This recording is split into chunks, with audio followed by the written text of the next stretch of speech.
Finding all the games that took us to another place and made us wanna keep playing all night.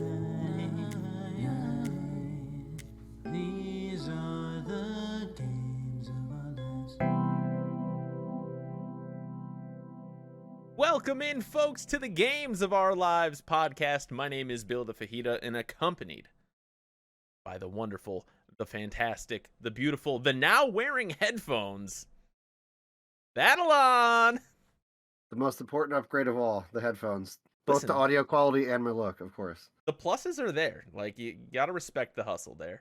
But welcome in.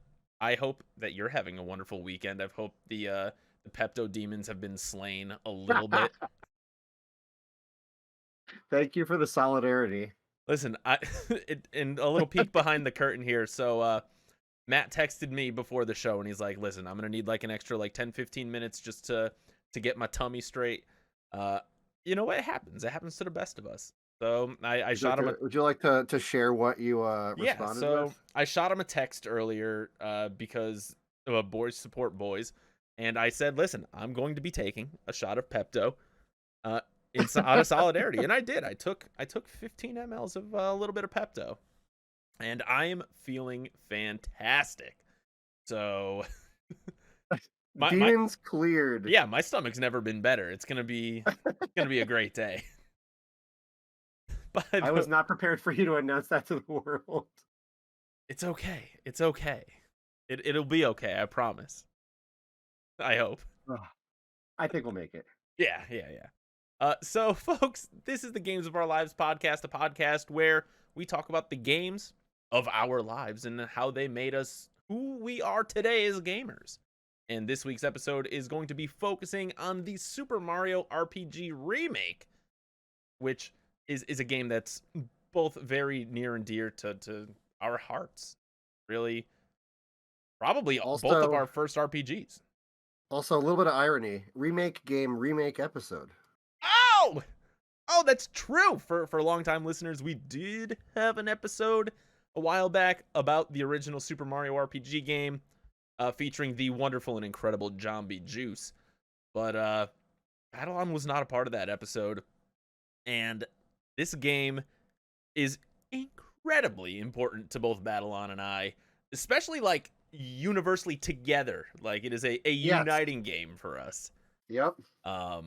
Because back for reasons that I'm sure everyone is aware of, because everyone watched my YouTube channel 12 years ago or something, right?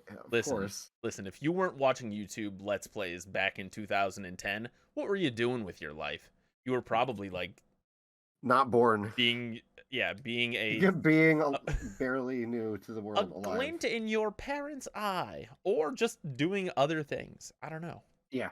You know, that's probably the more likely one. Yeah, that's almost certainly what it is. So, but Babylon and I, we did a Let's Play together of Super Mario RPG, and back when we used to, both be living at home and doing recordings together and stuff like that, we would get together and we would stay up until like the wee hours of the morning. And Mario RPG specifically, I remember. Man, we spent a night. He came over to my house, and we went to Dunkin' Donuts, of course, and we got like a hilarious amount of stuff from Dunkin' Donuts. Maybe as we tend to do. Yeah, literally. You know what? I gotta start getting Dunkies for these episodes if we're gonna be recording them together, because like, come on, it would just make sense. Now I just have water. Gross. It's not the same. I mean, I just have bean water. Bean water's great. I mean, I had bean water, but I ran out, unfortunately. Best mug ever, though. That mug is sick. Listen, it is a Legend of Zelda mug from the Nintendo shop, so you can snag it if you want to. But yeah, so Matt came over to my house, and we stayed up recording Super Mario RPG until I want to say 6 a.m. Like, we were just somewhere around there, yeah. We were basically really on a roll. I was going back to school, and the reasoning was, well, we're not going to record these when I'm in Vermont, and you're not in Vermont, so let's bang it out. Not realizing there was a lot left to do. And this was back in the day when, we only could fit like a certain amount of time per episode. Yes. And so they were 10-minute episodes. We were in the 10-minute episode limit on YouTube, and so we ended up recording like, I don't know, like 50, 60 episodes because that, like, you had to. Like, there were no other options. There was so much editing that happened in the next month. It was ridiculous. And those were like back when editing was simple. I think my favorite part about it is how if you go back and you watch the Let's Play, you can like see our like cognitive decline hitting towards the end of the game, because it's getting to be like sus choices. 4 a.m, 5 a.m. We're both like slap happy as all get out. Like, the stupidest things are making us laugh. We're like vaguely not even speaking English anymore.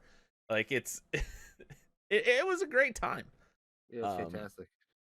But I'm so excited that this remake came out last year in November, and it is truly a love letter to the game, and we're going to be talking about it in just a little bit. But before we dive in to the Super Mario RPG remake, we are going to talk a little bit about the news. Cue thing flying over the screen. There's no thing flying over the screen. It's not going to happen. Let me talk to the editor. Hey, editor, yeah? It's not going to happen. All right, thank you, editor. Just don't do that anymore. But here we go. Is low. The news. First thing I want to talk about real quick, because I thought it was very cute. Pokemon Concierge out on Netflix. Oh man. 4 episodes of just sweet vibes with some of the most adorable looking Pokemon you've ever seen. That's my tip of the hat already. Oh. Wow, we're getting ahead of ourselves. We got a tip of the hat for Pokemon Concierge. You just read the future, Nostradamus. I mean, it's a cute show. I think Graveler might be my favorite Pokemon in that show because it's just adorable.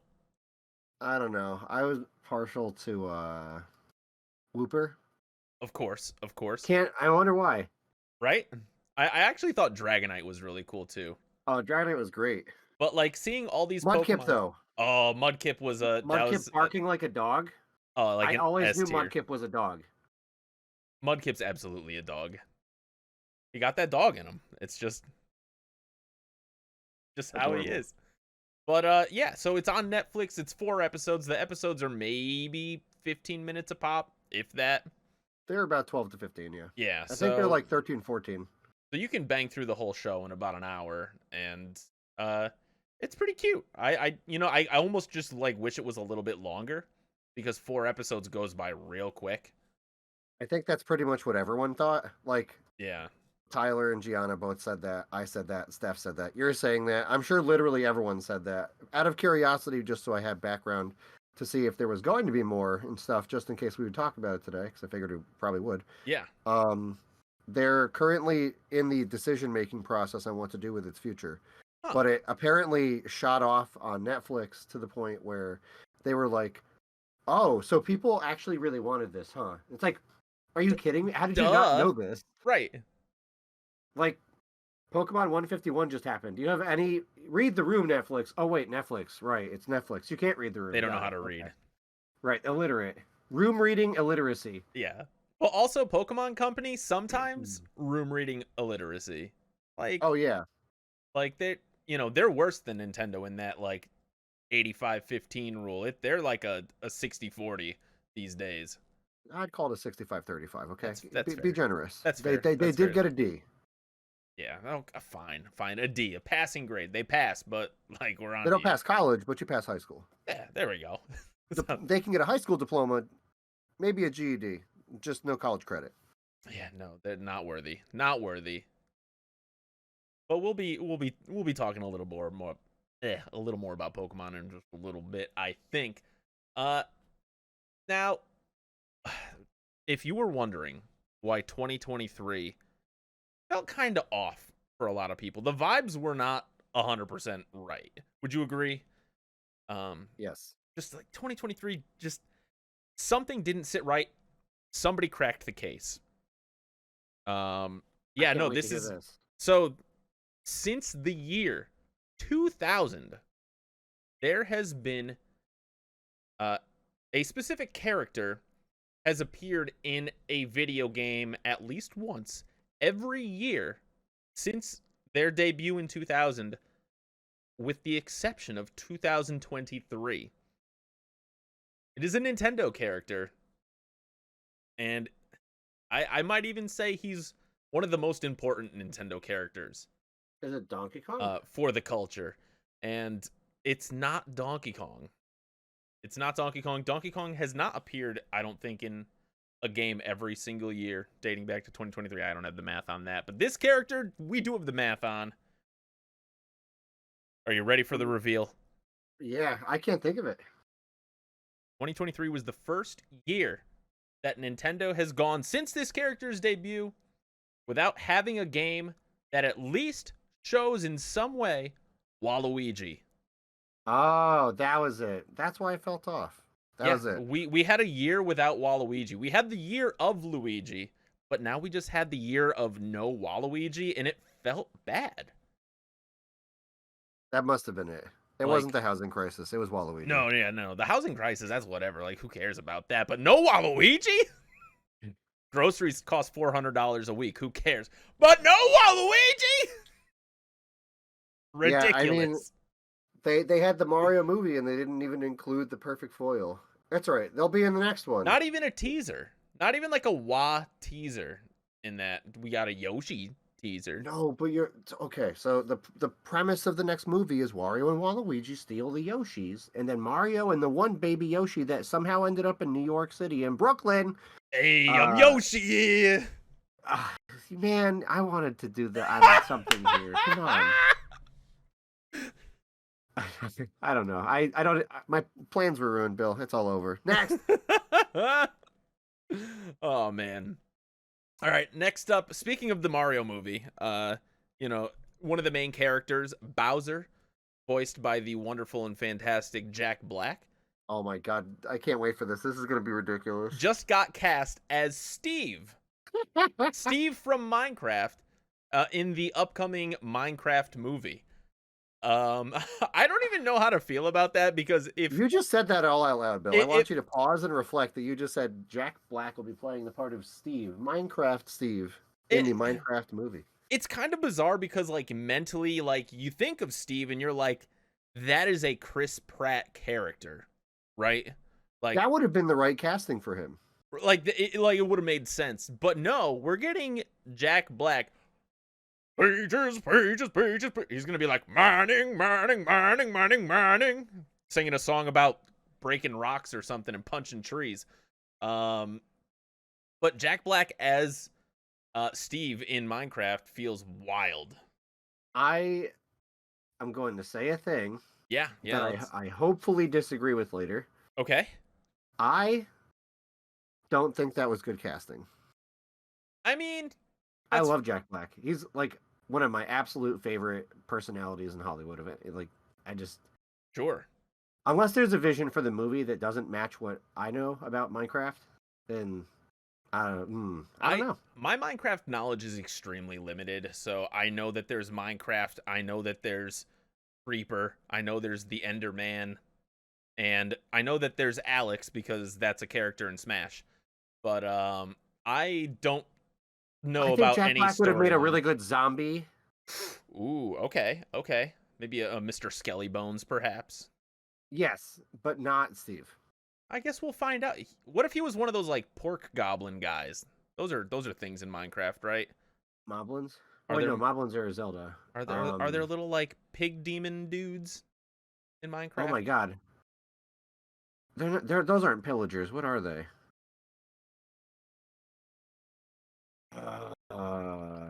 Yeah, I'm not sure. I just tried to type in enemies in Minecraft, and somehow the typos lended it to enemies oob noobcraft. Enemies oob noobcraft. We're in German now. What are they called? I'm gonna Piglins. Piglins. Okay, so How did I forget that? Jack Black is a piglin. Makes sense. But we'll see. I guess more will be revealed in due time regarding this movie. Um, but yeah, that's what we've got there. Last little bit of news before we move on. Something quite insane happened this past week. A young boy in Oklahoma, a 13-year-old yeah. uh kid Yeah. named Willis Gibson, the first ever human to beat Tetris.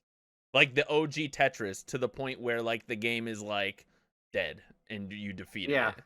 Well, it didn't expect there to ever be an end, Right. but they got to the point where the game was like, I can no longer generate new things for you to do because I am not programmed to go this far. Yeah, it's really really impressive. Like good on Willis Gibson for cracking the code and beating the computer. Like that's kudos. Apparently, the maker of the game is still alive. Wow. I Which mean, is like Tetris has only been around since like the 80s, yeah? yeah, but like most people that were doing coding for games and stuff back then were a little older. But I guess Shiggy is still I was alive gonna say too. Shiggy is around, And he's not kicking. even thinking of retiring. He's thinking of just that's one of my favorite news stories of the week is Shiggy saying that he doesn't think about retiring. He thinks about dying. Yeah, that sounds about right. Yeah, he will die with either a controller or a yelling at employees about who Mario is in his hand. Oh, absolutely. Yeah, so yeah, shout out, I guess tip of the hat to Willis Gibson for defeating AI once and for all. A true hero. Now, Something, at Matt, least. are you ready to talk about the game of the week? Oh, yeah. I'm very ready. Folks, we are talking, of course, about the wonderful, the fantastic, the incredible Super Mario RPG. It is the only one just for me. Oh my gosh, that just Matt, when you play this game, do you you just get lost in a unlocked phase? memories. Okay, the video is flashing in my mind now. It's just flying. Yeah. Hello. Also, I Newgrounds. hacked that song. Do you remember I hacked that song into Brawl? Smash? Yeah, that It was on great. PictoChat. Mm-hmm. And it made so many people so irritated. It made your brother so happy, though. And like, if we can do that, then we're succeeding. Yeah, that's all that really matters. Exactly. So, Super Mario RPG, of course, you know, the game that originally came out back in like 1995-ish, featuring Mario, Peach, Bowser, Mallow, and the goat, Geno for Smash. And it, you know, for a lot of people our age, you know, baby's first RPG. Oh yeah. It was definitely my first RPG ever. It was probably my second, but it was the only one that I actually cared about. It was the first RPG I ever beat, I think is how I'll say it. Because I don't know if that was the first one I beat. Because I think I played Final Fantasy 1 and 4 first, but I definitely never beat them before Mario RPG. I played Zelda 1 and 2. Yeah. Before I got to that. I don't know if you count Zelda 1 as an RPG because there's no leveling and stuff. You collected items. It was more adventure. Zelda 2, I never did anything in Zelda 2 though. Zelda 2 confused me like to the point where I just gave up. Simon's Quest. Was Simon's Quest an RPG? Would you call that Castlevania Simon's Quest? I never played it, so I really don't know. Oh boy. I don't think it was an RPG. It was another one sort of like Zelda where you collected items and stuff. Yeah. By today's standards, it might be considered an RPG, but like it wasn't like a traditional JRPG. Yeah, and that's what we're talking about. Right. Yeah, nope. So Matt, just to give a quick little summary for those who may not be aware, what's the gist of Mario RPG? Oh man. Okay. So Bowser's acting a fool as he always does in the castle, and Peach goes mysteriously missing for the 5,000th time, and they're like, "Oh man, I wonder what." Oh, it was Bowser. Wow, good thing that never happened before. So they started off with like the most generic Mario thing possible. So Mario runs to the castle. He's gonna go save the day, and then the castle gets slapped by a giant sword called Exor, carrying Blade and a bunch of other weapons made by this guy Smithy, and they shatter the Star Road on the way in. And you have to Jerks. go around and collect the 7 stars because those stars are the ones that grant wishes on the Star Road. So you need to recover all those to, save the day. Wishes can't exist without them. So your goal is to bring back wishes, save the princess, etc. Along the way, you meet a colorful cast. You get Gino, who everybody's been asking for in Smash for a very long time. Absolutely.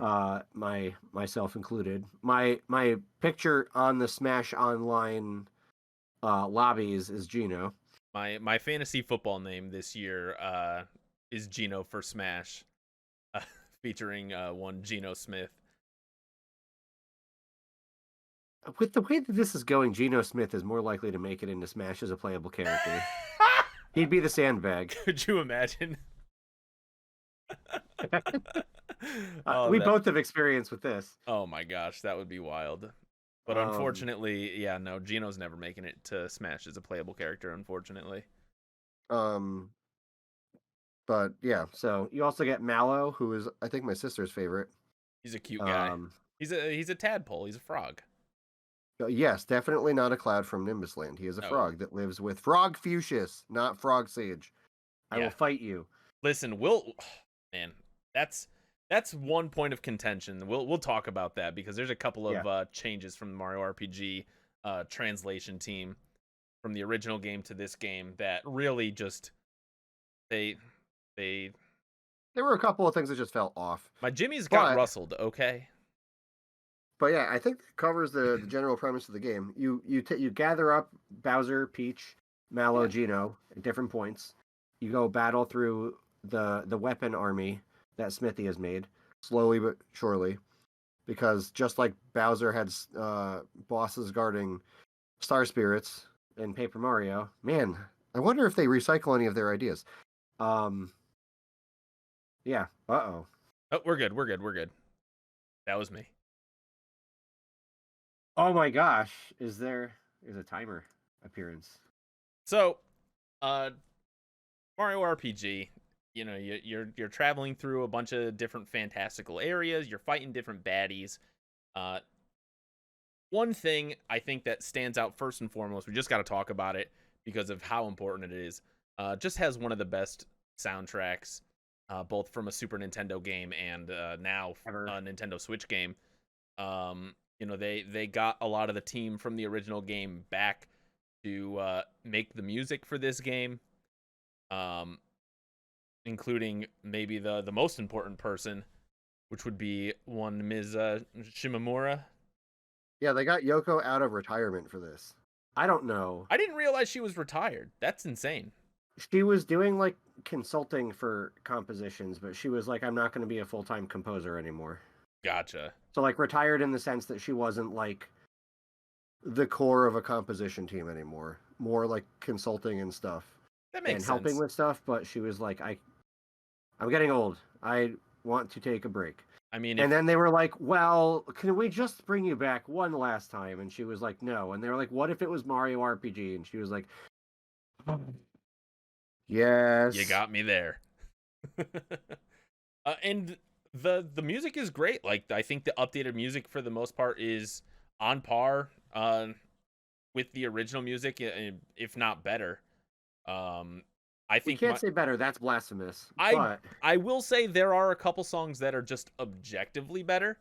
The map music is. I was gonna say the world map music is. It maybe had the biggest glow up of any song ever.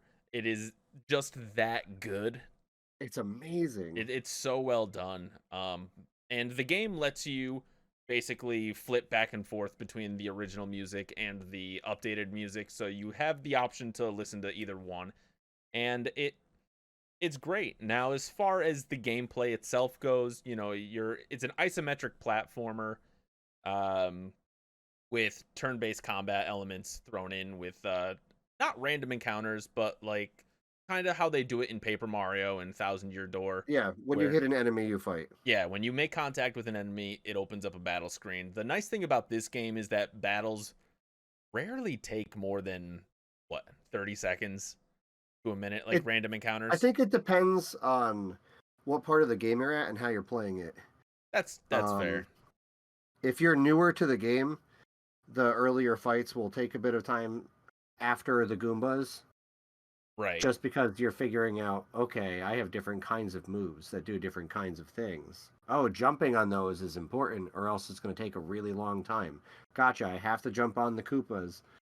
I can't hit them with the punches or hammer. Well, hammer works, but the punches don't really. But you know what I mean. Yeah. And then there are other parts later where you have like the... I'm blanking on it, Karabaskus or something? Karabaskus and things like that, where like... an incredible character. Yeah, where they'll like take longer to defeat unless you figure out what thing they're weak to.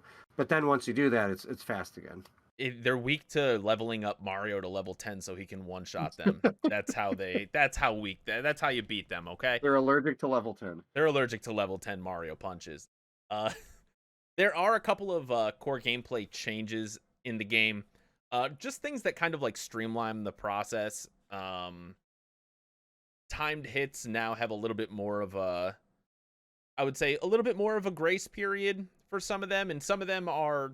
I would say the grace period felt about the same, but weirdly, I was struggling with timed hits in the beginning of the game. A lot. They are a little bit different. different. Faster. Right, the startup's definitely faster, but once you kind of figure out how it goes, and like in the game, it does, I believe, for the first couple of encounters with a new enemy, it'll give you kind of like a flash ahead, like, hey, they're about to strike, so now would probably be a good time to hit the block button opportunity.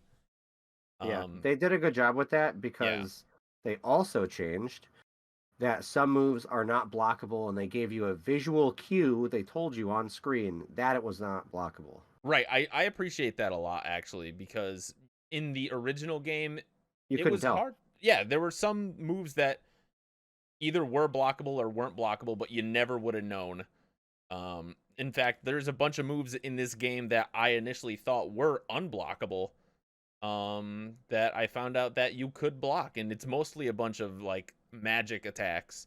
Yeah. As opposed to physical attacks, because I just assumed that magic was unblockable and all physical attacks were blockable, which isn't the case in the new game.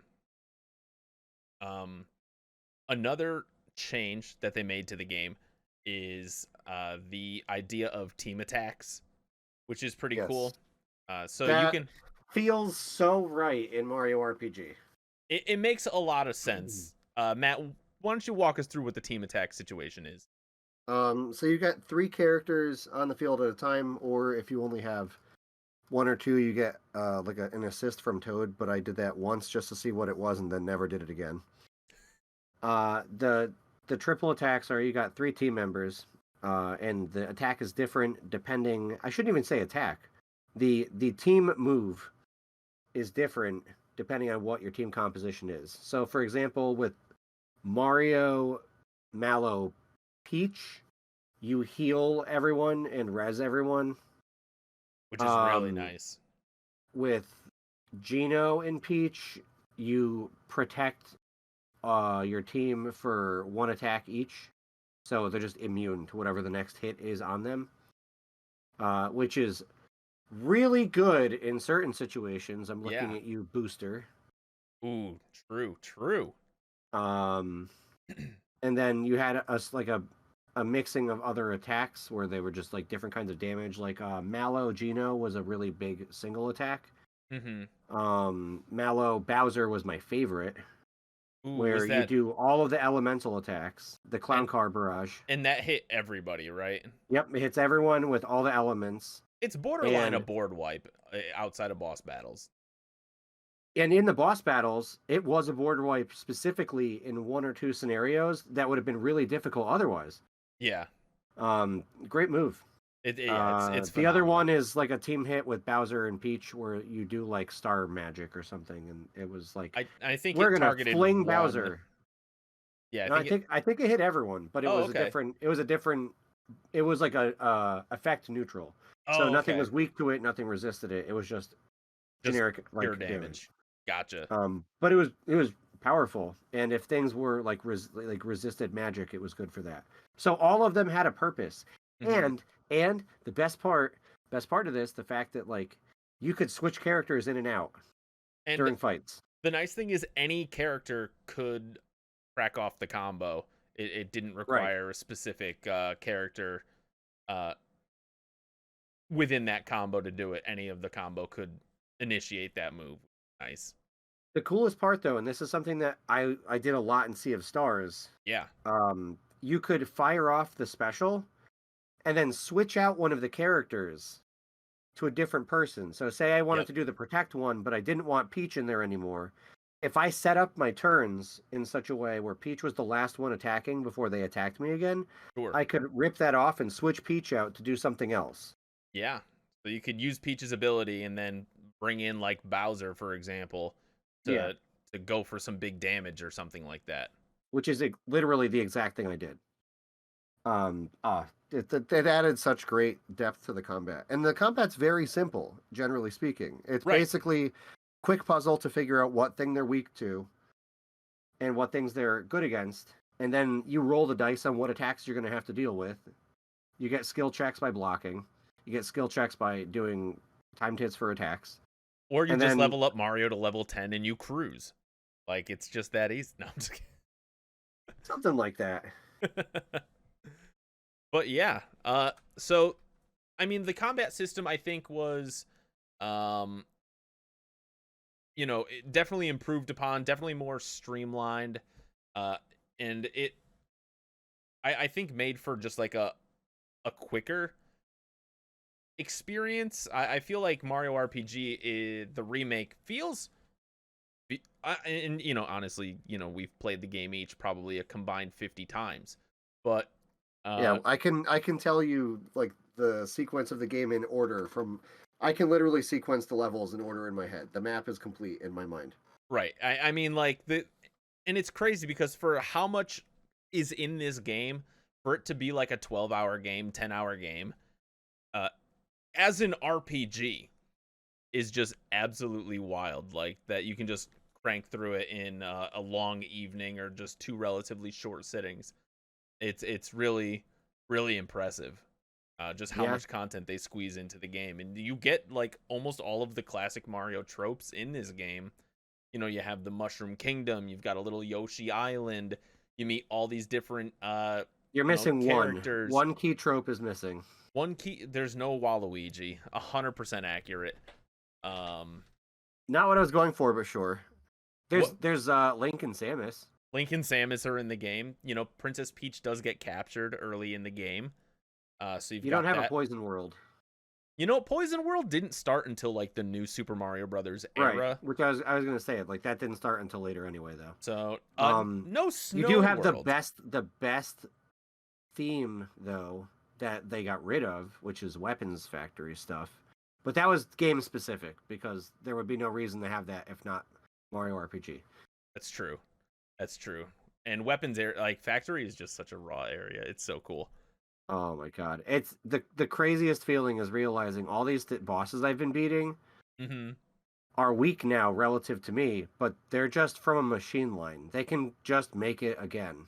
Right, and you get towards the end of the game, and you find out that a lot of these bosses that you're like, man, there's like one shot enemies have been like tough, and then they just become just basic enemies by the end of the game that you can just encounter over and over again. And they basically have similar or even better stats than the original boss that you fought. Right. But when I was a kid and like Yerdovich started rolling off of the conveyor belts, yeah. or sorry, Spiridovich, I froze and just stared at it like, oh my god, am I gonna have to fight all of those? And then if you don't like move swiftly, you get hit by the arrows from the sky. Yeah. like the redoing of Bowyer's thing from Mm-hmm. Rosetown. Um, it was such a clever thing where they were like, we're gonna take all of these enemies and we're just gonna make them guards for the castle now. Yeah, it's And really well done. they reused a couple of their like story bits, Yeah. like the Axum Rangers being like a movement challenge, basically, Yeah. where you had to chase them through the volcano previously, and Bowyer firing arrows that interfere with your movement. Yep. Cool stuff.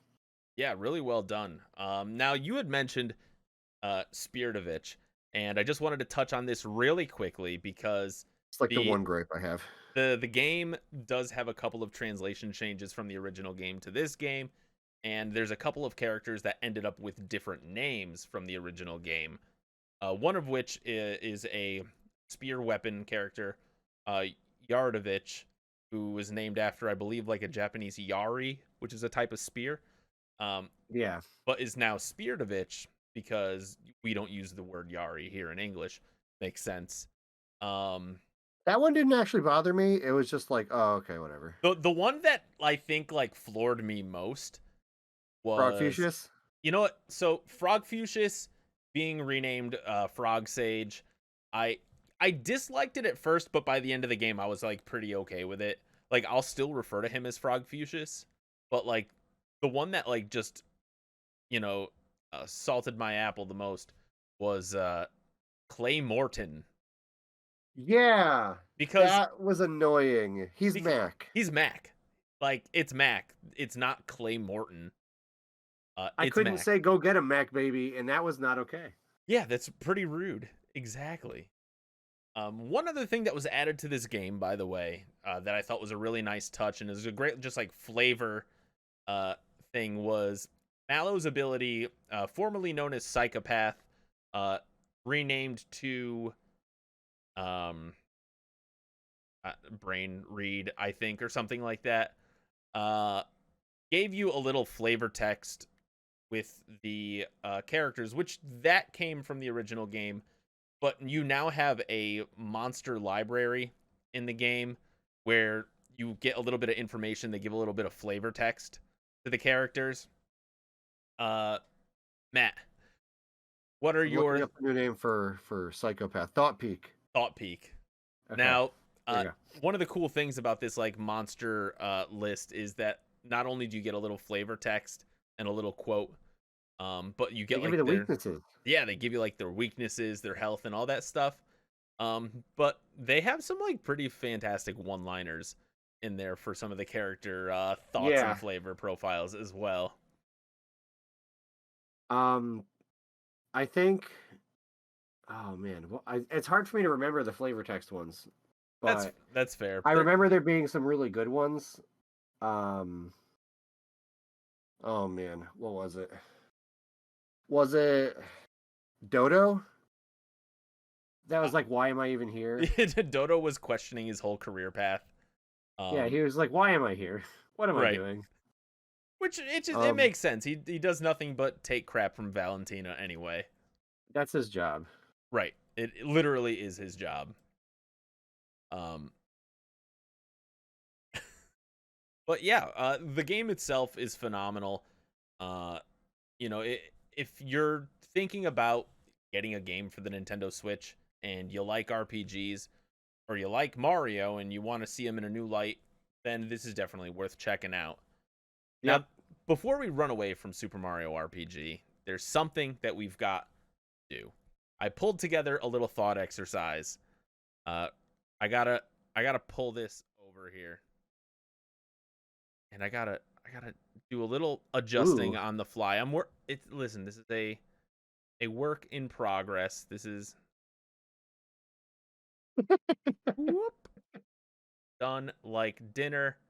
Look at that. That's fantastic work. All right. We're gonna be Admittedly, making... that was pretty smooth. Could have been way worse. Could have been way, way worse. So I wanted to, for those who are listening on audio, run through a quick Super Mario RPG bosses tier list with Battle On. And we're just going to go in a game order from when you encounter them first to when you encounter them last. So there will be some mild spoilers in this. if you haven't figured out who the final super boss is, then you might want to cover your ears for a couple of minutes. But we are going to start. We only have 4 ranks, by the way. We have 4 tiers. We have Impeccable, which is just fantastic. Like, cannot be a better boss fight. We have Great, we have Good, and we have Dumb. Okay. I've got like 1 or 2 for dumb. There's a handful for Dumb that absolutely exist. But we are going to, first and foremost, start with the very first character, and that is Bowser, who's the first boss fight, technically.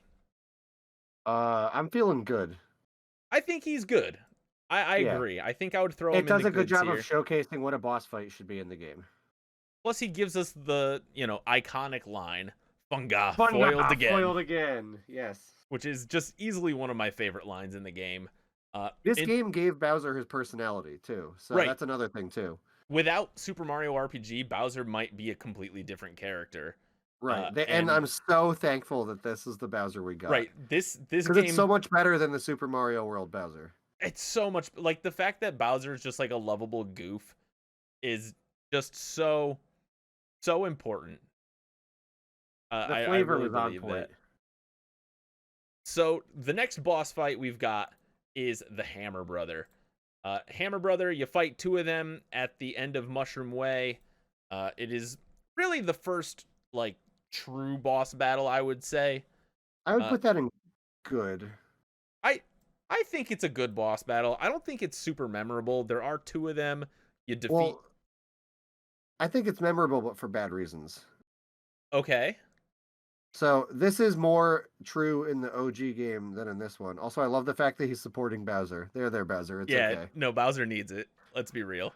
And what I was, and this is also just a skill issue. Sure. From when I was a kid.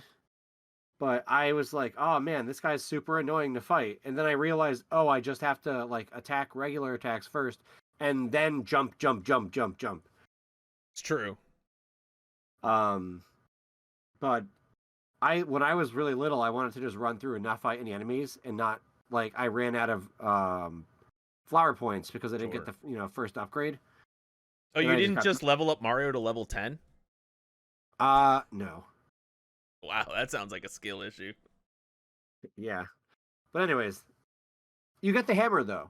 You do get the hammer. It teaches you how to equip weapons and stuff. Absolutely. Super iconic, super important. Good storytelling enemy. Yes. Next up, we've got Croco, baby. And this is specifically going to be Croco 1. So this will be, was it Bandit Way? Yeah. Croco. Now, I personally, I think Croco is just one of the best characters in Super Mario RPG. Just like a phenomenal supporting character. Yeah, I think the boss fight goes in great, though. I think the boss fight goes in great. It's one of the few boss fights that has, like, special text depending on certain moves that you use.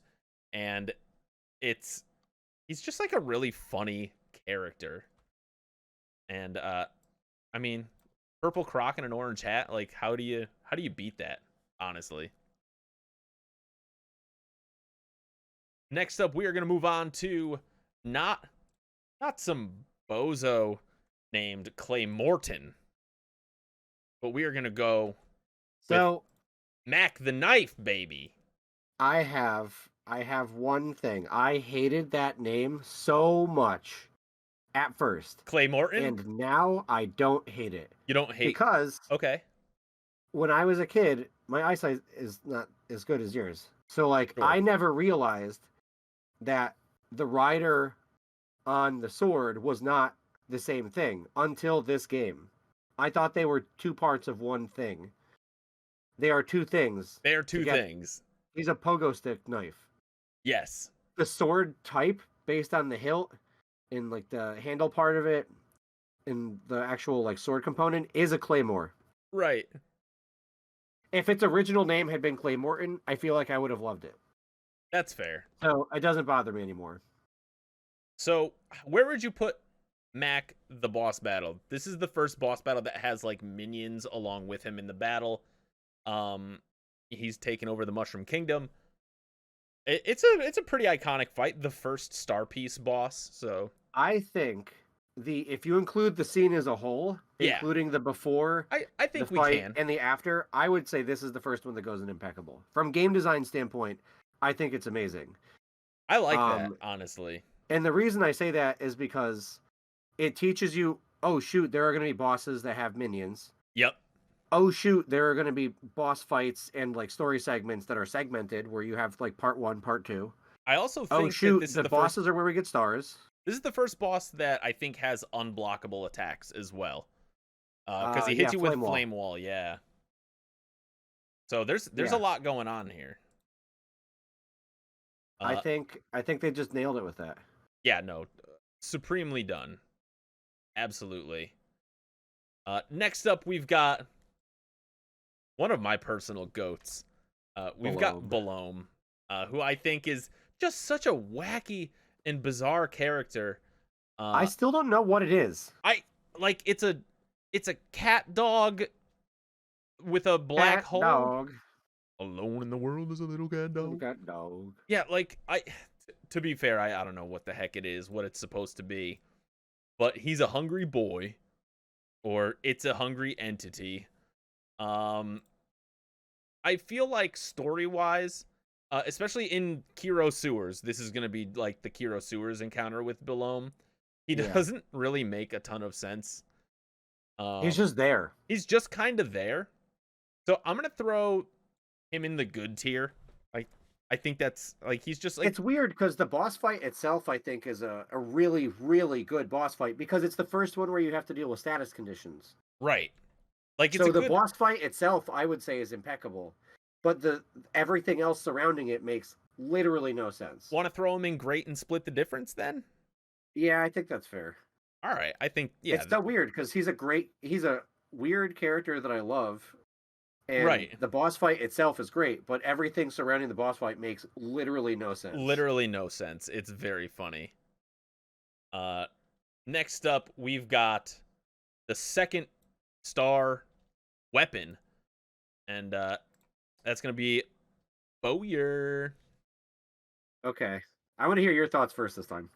So Bowyer, I think Bowyer may be one of the most iconic enemies from this game, in my opinion. Yes. I think Bowyer, just his whole arc is maybe one of the most fleshed out enemy arcs in the entire game. And I think if not the most. Right, if not the most. Aside from like Smithy and the like general characters. I think Bowyer goes in the impeccable tier. Bowyer is part of the Geno introduction. Bowyer has his own cutscenes. Bowyer is a Star Guardian. I just think, the boss fight itself is unique. He can lock abilities. That was one of the coolest game design things I had ever seen. When that first happened to me in the game, I was like, wait, oh no. What? No. I'm hitting the A button. I'm like, Mario's at level 10. I'm supposed to be able to just hit A. Ruin him. And yeah, it was, oh man. Bowyer was the first boss that actually gave me trouble, aside from like just getting patience checked by the Hammer Bros. Exactly. That was the first one where I was like, I need to be better. Yeah, this is definitely a skill check. One of the first. But also plays in the story. The fact that Bowyer interacted with Rosetown, right? Like the story makes no sense without the boss. Yep. In this case, it's one of the you could have in other places just swapped out the boss with a different character, and it would have made just as much sense. Like Max / Claymorton, you could have put any other weapon in there, and it would have felt the same. Yep. Bowyer specifically mattered as Bowyer. It almost makes me think that Bowyer was the first weapon designed in the game, because he just it makes too much sense, right? Like everything about him just like the fact that he's a bow and he's in a forest, I think that plays well. I think that there's just a lot going on there. Next up, we've got the Croco 2 fight. So this is in Mole Mountains in Moleville, where Croco does a quick little alley-oop and he steals all of your treasures, your weapons and money. I think it's just your money at first. And he's your items too. Items is in the boss battle itself, which is insane. Are you sure? Yes. Yeah, Because you recover things from He- all of the bandits, and each So- bandit gives you different things back. So in the remake, he just steals your money. But In the OG, he steals your other stuff, right? Yeah. Mid battle, he Okay. steals your items. Mid battle. So Croco, after Mario hits his head on the ceiling, pilfers Mario's money and runs away with a couple of bandits. And you get to it is in the boss fight. Okay. you rematch him, and I think, I don't know why, but like every time you interact with Croco, it's just a good situation. Like, it's always a good time, and I'm always here for it. I think I throw Croco 2 in the great tier. I would too. I think the storytelling is great. I think everything about it is just well done with Croco. Yeah, I think the coolest part of it for me is not the boss fight itself, because the boss fight is like removing the items was cool. Right. The part that made that, like, I would have placed that in good if not for the whole sequence of I jumped into the ceiling, ouch, my head. Oh no, the bandits are running around with all my stuff. Yep.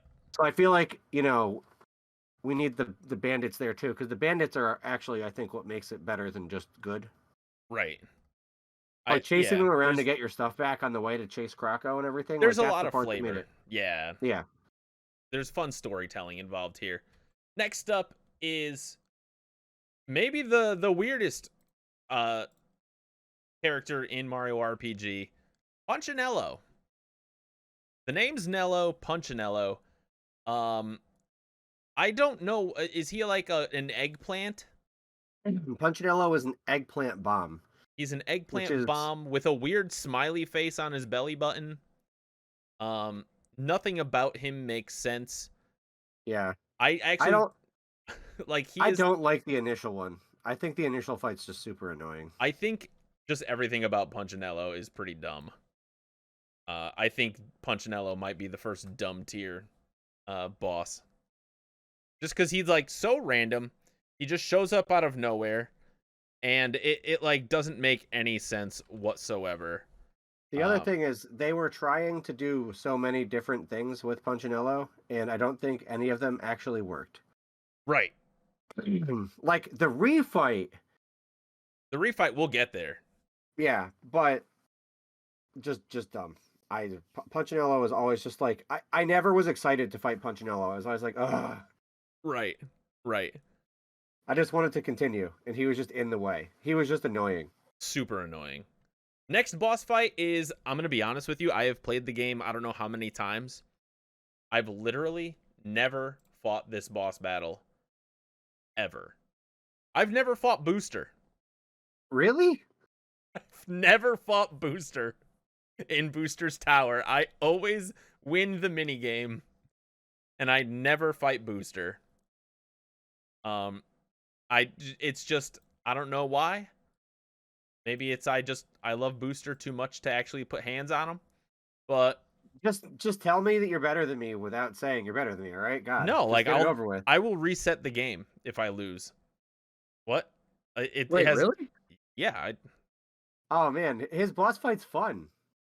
Listen, Booster is maybe one of my favorites, if not my favorite character in the game.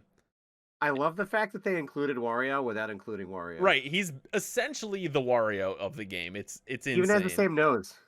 He does. He has a bulb of garlic as a nose. Oh my gosh, I didn't realize that. Oh yeah. But so I'm gonna let you decide. For the vibes, I'm throwing him like up and impeccable, but you let me know where his boss battle goes. I would put it in great. Okay. And let me explain why. You don't have to fight it. Yeah. You can just avoid it entirely. The fact that there is an optional battle is just pretty cool.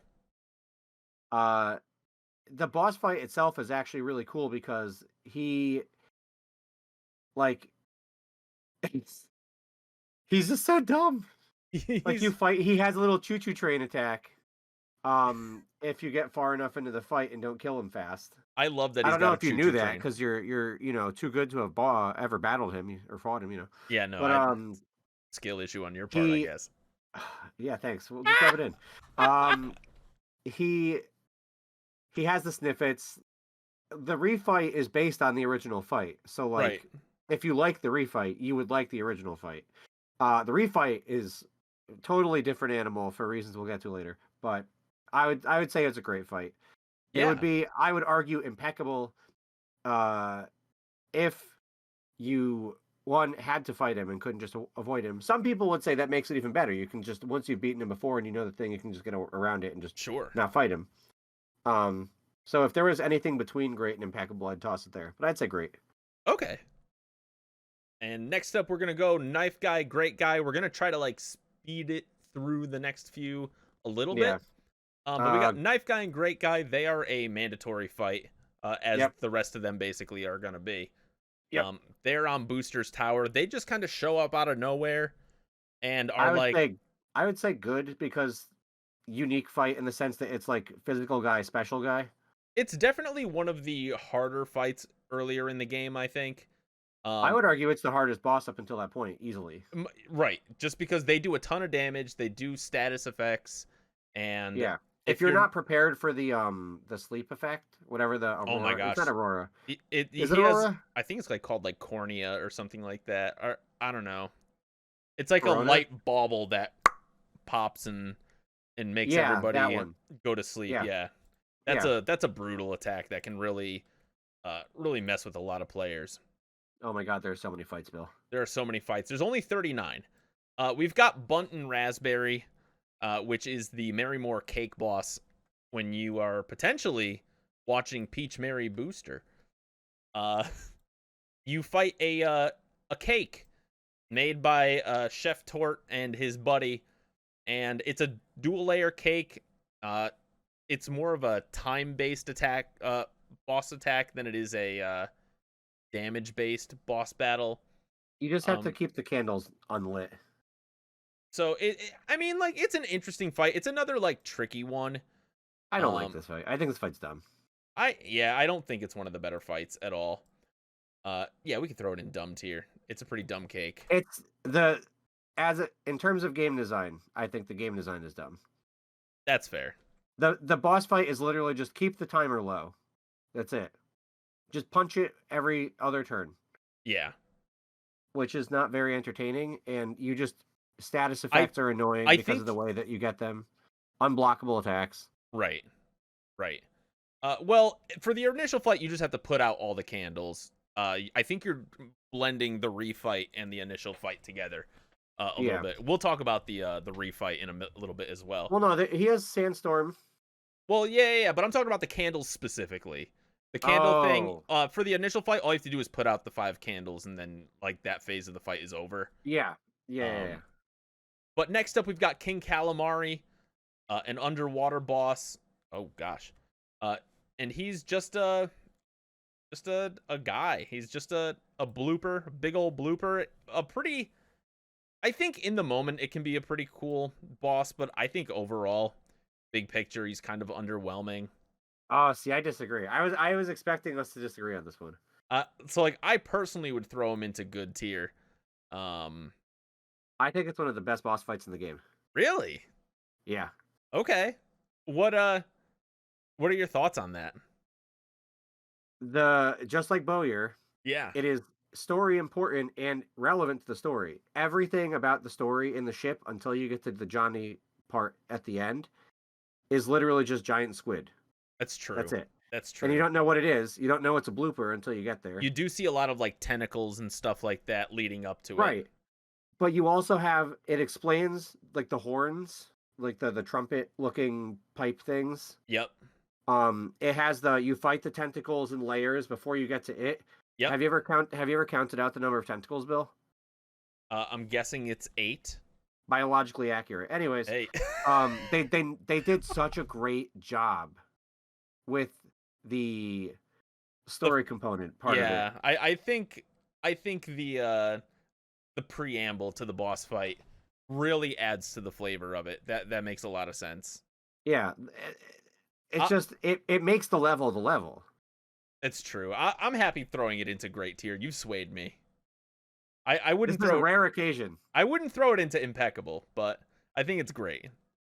I would, but I'm happy to average it because there's two of us. Yeah, I mean, like, I think the fight itself is pretty cool. There's like a multi-phase fight. You fight, two sets of tentacles before you actually fight the calamari itself. But what I feel like it's like once you get to the calamari, it's a really easy boss fight because Mario, if you know how to beat it, and Mario if you just understand poops that on you're it, frying calamari. It's true. That's true. Next boss, we've got the homie, the ultimate homie. We've got Jonathan Johnny Jones, who One of my is favorite characters. a dude in a shark costume. Don't read too much into it, because I won't let you. But he's phenomenal. There's nothing not to love about this guy. He's Johnny Jones.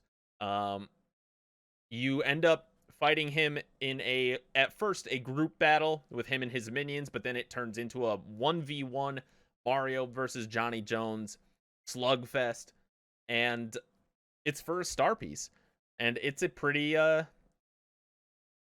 it's a pretty cool setup. It really, ties together the whole pirate ship thing, and I think Johnny Jones is I personally would throw him in the great tier for the fight. If not for the fact that you need one specific item to really do well in that fight, I would put it in impeccable. But the fact that you need not the signal ring, what is it? I don't know what you're talking about. There's a ring item that prevents mortal blows. So like his wah attack, That's not a mortal blow. it counts as it. What? You want to make a bet? That- Toss that. The This pink, item. The pink like ray that spins around is a mortal blow?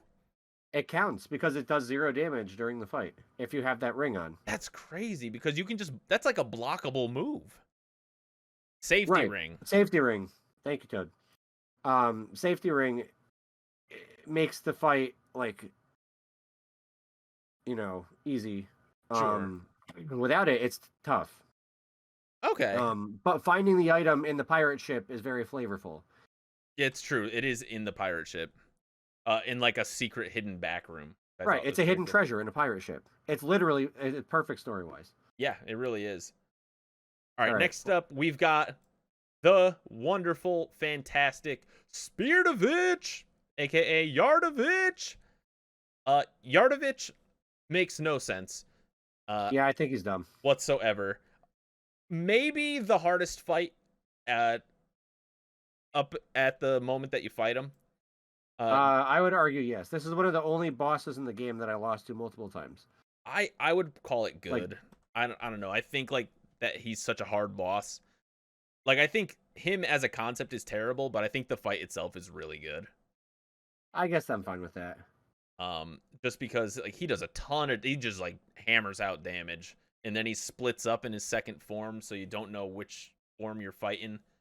It's definitely a skill check about at the midway through point in the game.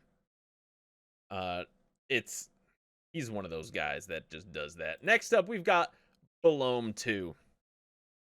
Balome 2, the biggest difference here is he can make copies of your characters.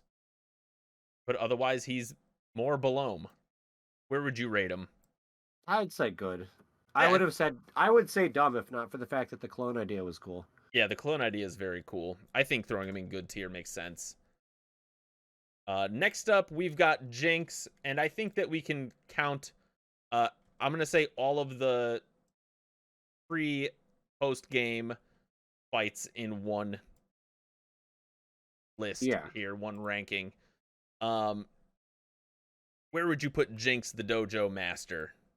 As a character, I'd put him in great. As a boss fight, I'd put him in good. Yeah, I think he's like all right. I like the refight idea. We'll get to the refight idea.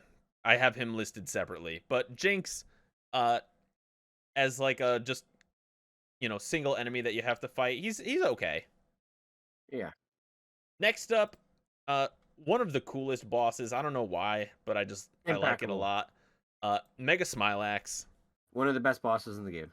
Just so cool. Multiple forms, have to fight the regular baby Smilaxes, and then boom, You fight the Mega Smilax. You've been running through Bean Valley, hunting down this guy, even Land's End too, hunting down the fly guy that's been bipping and bopping around, being a real nuisance. And now Fly Guy's growing this giant plant that turns you into mushrooms. That boss fight messed me up so many times when I was learning the game. It's so good. Like the Aurora move that turns everyone into mushrooms. Yeah. Other than having one of the most iconic sound Pedal effects Blast. in the game. Pedal Blast is insane, yeah. One of the most iconic sound effects in the game. That drove fear into me. It's one of the silliest sound effects in the game. That high pitched screeching. Oh god, no, not that move. Why that move? Not that move. I'm torn between impeccable and great for this. What would you say? I would put it in the top tier. I'd say that's in top tier. Yeah, I like because that. Because it's difficult enough where you have to learn how to win the fight. You can't just roll up to it and you can just get messed up by everyone's now a mushroom. Oh crap, what do I do? Nothing. I guess I die. Right. In the refight, because you can switch characters in and out, I would argue it's less of. This is the only boss fight that I like less than the remake. Because switching characters actively stops the skill check because you can just switch your characters out.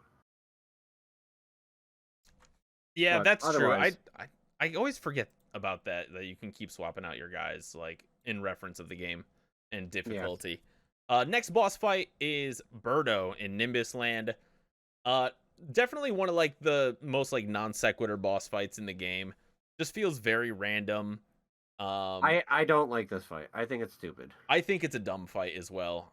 Dumb tier, go. You're fighting an egg, and then it hatches into Birdo, which is an interesting concept, but overall pretty poorly executed. Next up, we've got Valentina and Dodo, who are the bosses of the Nimbus Land area. I gotta say they're probably in the impeccable tier for me. I think it's so good. You spend an entire time basically liberating a nation from tyrannical rule. You get a multi-stage battle, and it is not an easy battle. No, Valentina is probably, in my opinion, the second hardest fight for me. Main game for sure. I have lost the Dodo fight enough times. Like the one where you're separated and Dodo grabs someone and runs. I have lost that fight because I've had Peach or Mallow in as the one. That is exactly it. Oh, you were in the wrong spot in the lineup. I am let me forever make sure that Bowser is the middle character at all times. Every time. Yeah. Just so I can drill claw my way to victory here. I'm going to throw them in impeccable tier. You feel I put them in great, but I'm fine with it being there. I just feel like they're one of the last end of chapter tying a whole area together kind of situation. Next up, we've got Czar Dragon, who is the boss of Barrel Volcano proper. Impeccable. You think it's impeccable? I will not take anything other than impeccable. I will fight you over this one. Okay. This is some of the best game design in the entire game. The fact that he's a gacha boss where he dies and then he's like, ha, ha, ha, you thought. And then this one shows you the multi-stage thing in the sense that you're fighting it and you're like, this is a little difficult but feels too easy, and you're like, something's off here, and then it dies and comes back and it's neat, mess with me now, try me. By the way, I'm a zombie. Kills you. Or you just the use first time I fought this boss. Yeah. I annihilated the Czar Dragon, and then the Bone Dragon just dunked on me. And because he uses he revives himself, and then he's immediately uses Boulder, which gives everybody fear.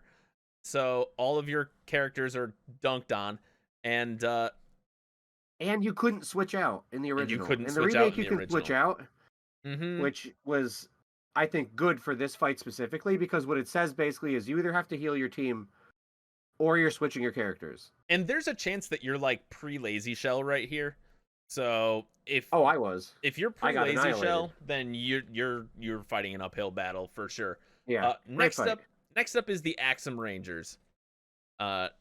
You fight the Axum Rangers, and then you fight Blade himself. I love the Axum Rangers. I think they're one of my favorite boss fights in the game. Bill, I thought these were just Power Rangers. Listen, they might be Power Rangers, but right now they're the Axum Rangers, baby.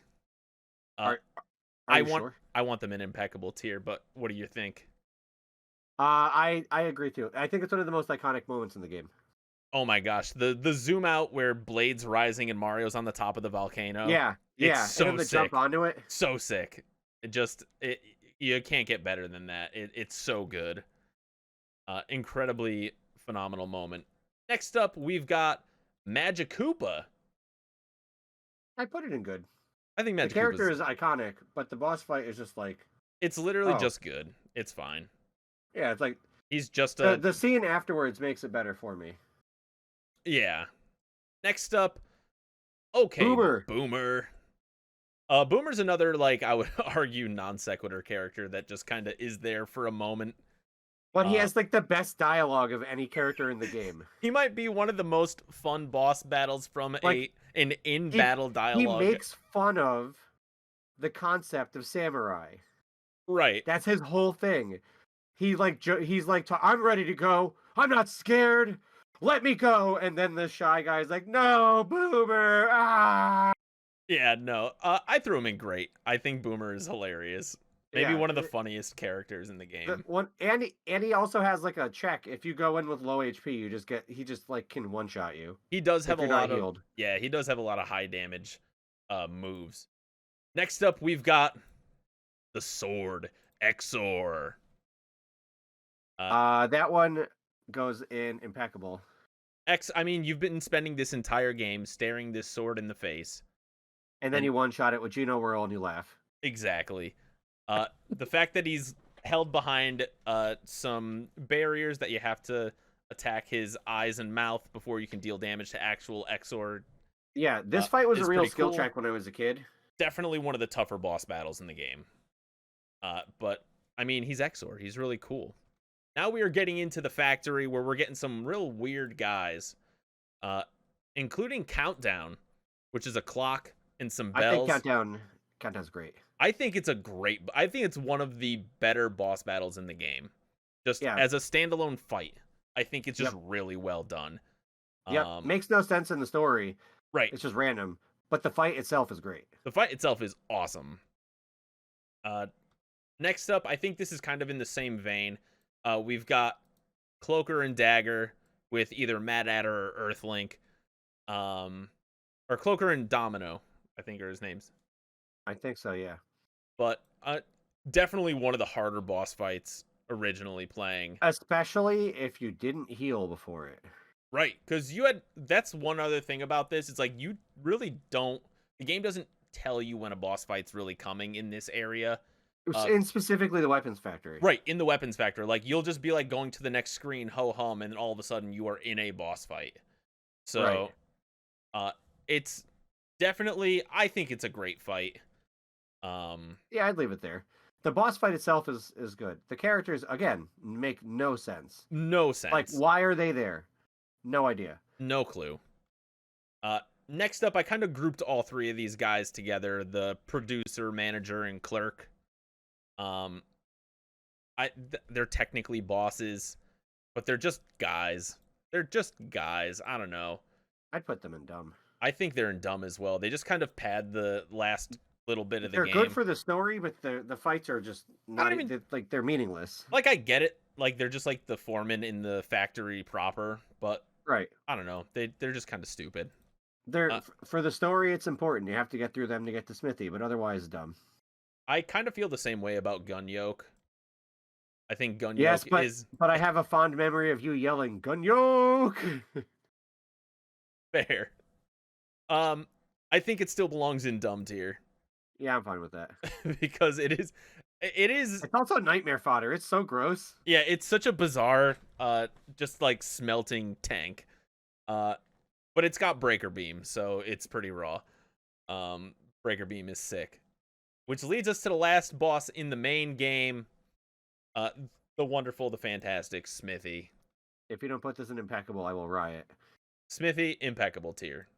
Of course. Also, some of the best boss music in any game, period. Yeah, Smithy's final boss battle music is just bonkers.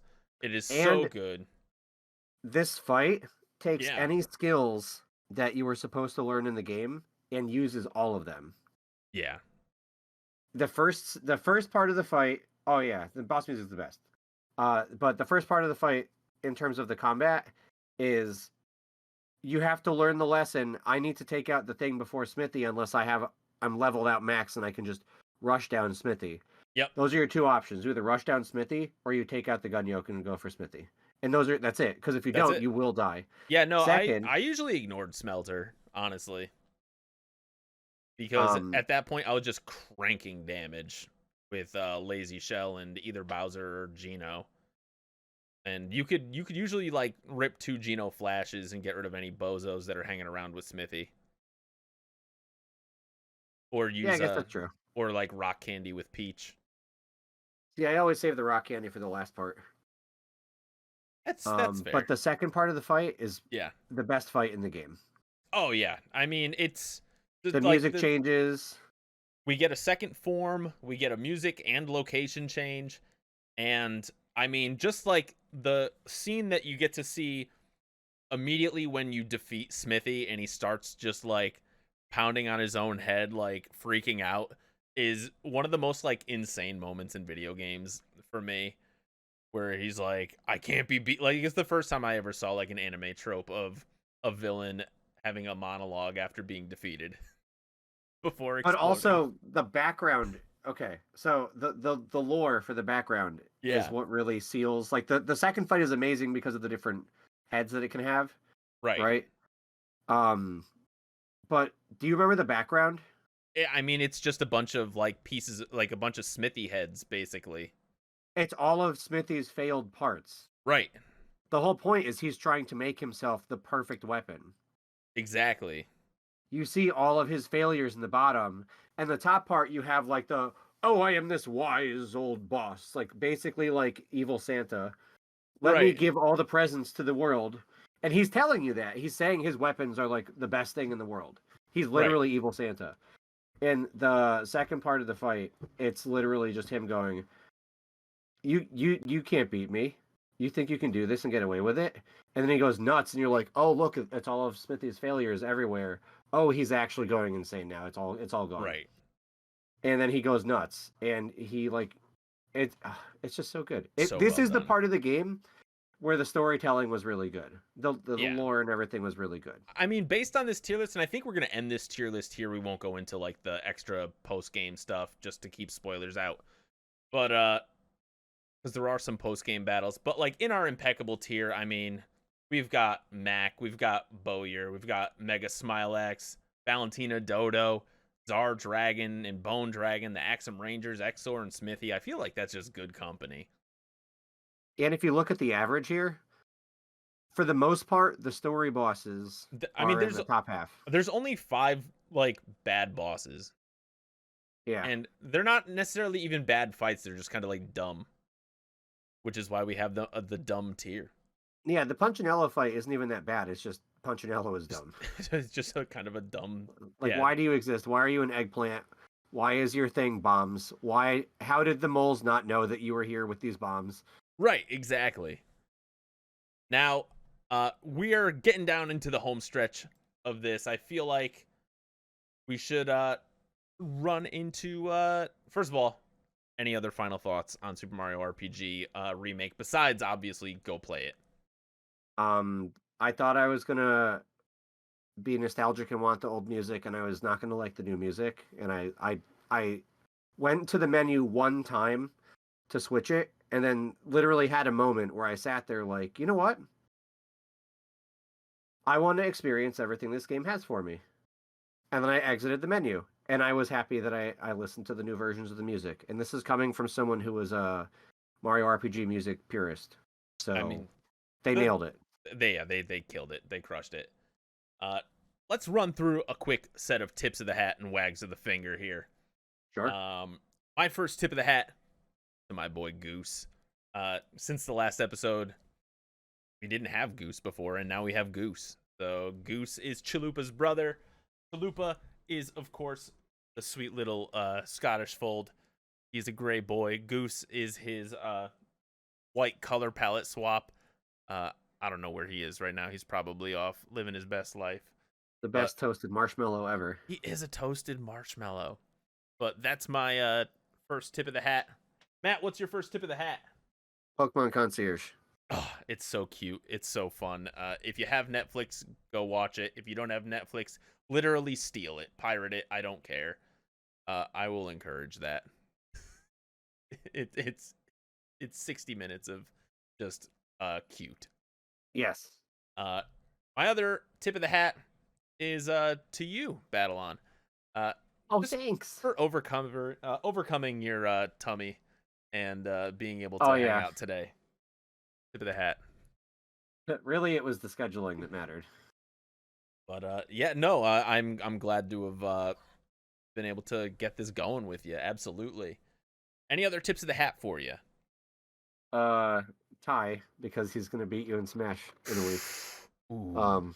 Also, in the next episode of the Games of Our Lives podcast, we will go over, because I'll be visiting home next week, so no show until I'm back. But I'm gonna be playing Ty in Smash, and if I win, I'm the best at this. If I lose, I owe them Dunkin' Donuts. That's how it goes. It's a win-win for everybody. Any wags of the finger? Yes, I have one. Ooh, let's hear it. Netflix. Ooh, okay. Why are we wagging our fingers at Netflix?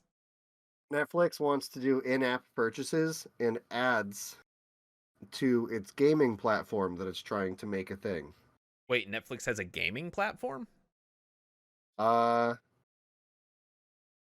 I didn't know that, but there's a thing called Netflix Games. Is it like mobile games?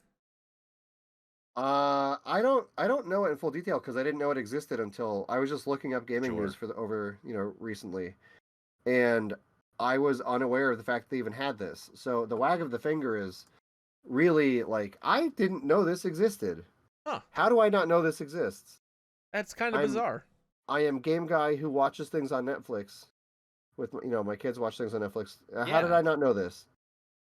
Yeah, I had no idea.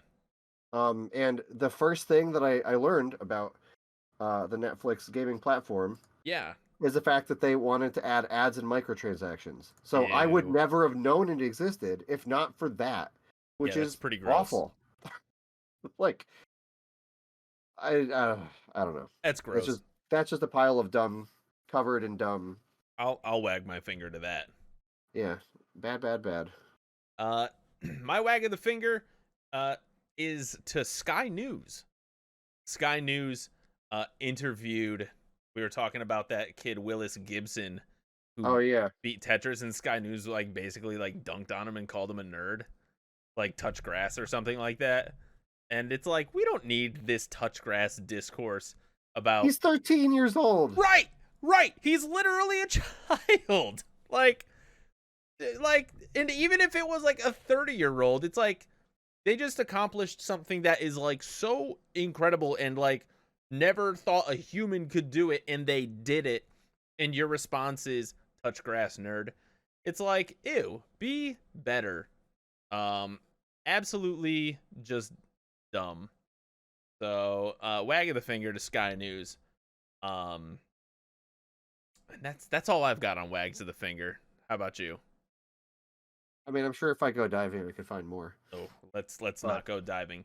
But I think I'm in a happy state right now. Actually, you know what? One last. I'm gonna go back to tip of the hat. Oh, okay. Magic Tea Gathering as a long-term fun thing to do. Yes. Before we recorded, you showed off something. I've got all these cards here to rebuild a deck from when we used to play a bunch back when you lived around here. Yeah. And it's going to be really awesome to perhaps play the game with you, but also it's just cool that I can relive those memories from when we first played Mario RPG. That was the same time that we were both going to Friday Night Magics and stuff like that.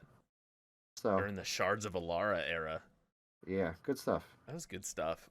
I just remember just like the Eldrazi time period too. That was fun. There's an Eldrazi in my allies deck. Hey, let's go, let's go, let's go.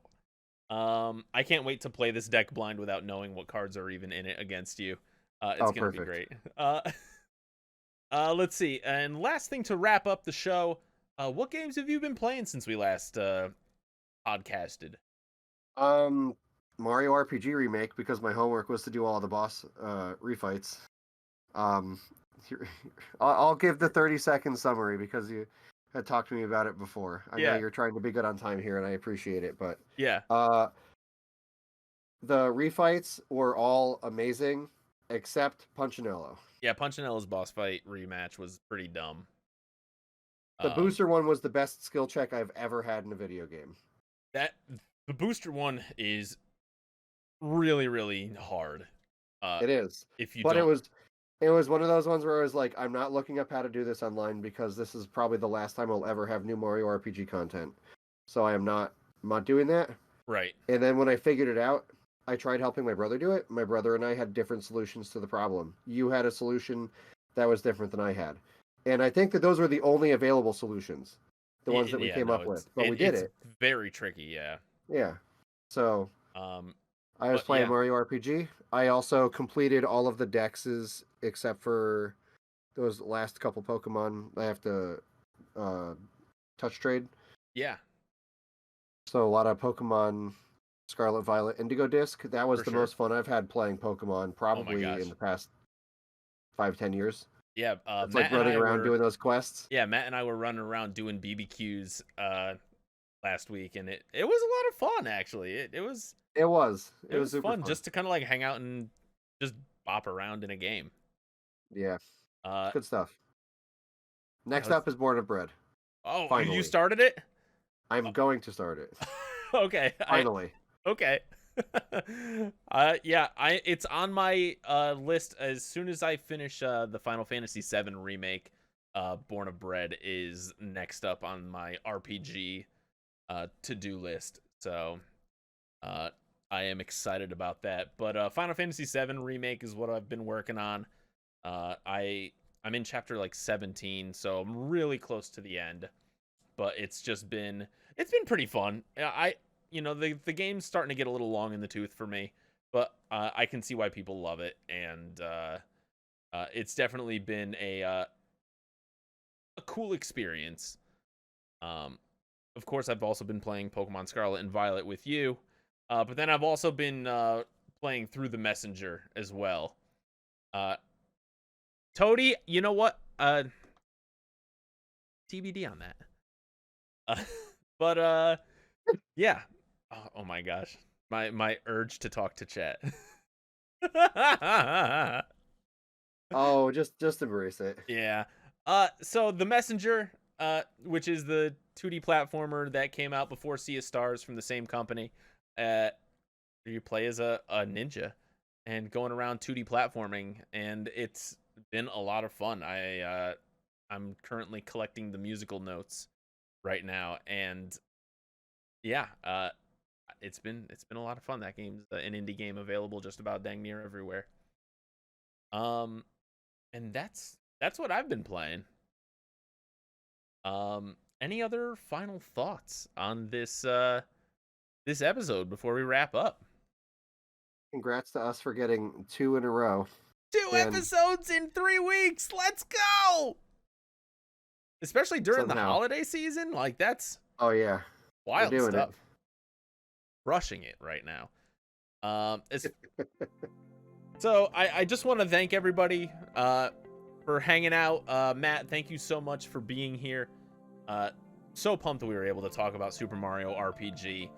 If you like the show, make sure you follow us on at Games of Our Pod on Twitter and Instagram, as well as Games of Our Lives on YouTube. These episodes get uploaded fully onto YouTube, as well as uploaded onto iTunes and Spotify. If you are an iTunes or Spotify listener, please give the show 5 stars. It does help with visibility. And if you're on YouTube, please like and drop a comment. Let us know what your favorite enemy in Mario RPG is, or just your favorite memory of the game. And you can follow Matt here at Battlon both on Twitter and YouTube. And you can follow myself at Bill the Fajita on YouTube, Twitch, and Twitter. And we want to thank you guys so much. And we'll see you next time when we're going to be talking about One of the games of our lives. Yes. And that's a wrap. Okay, that's a really cool Zapdos. I think Yeah. that's gonna be what, on your left butt cheek, I'm assuming? Yes. Oh, okay. Actually, it's going to be on the right butt cheek with the beak pointing towards the hole.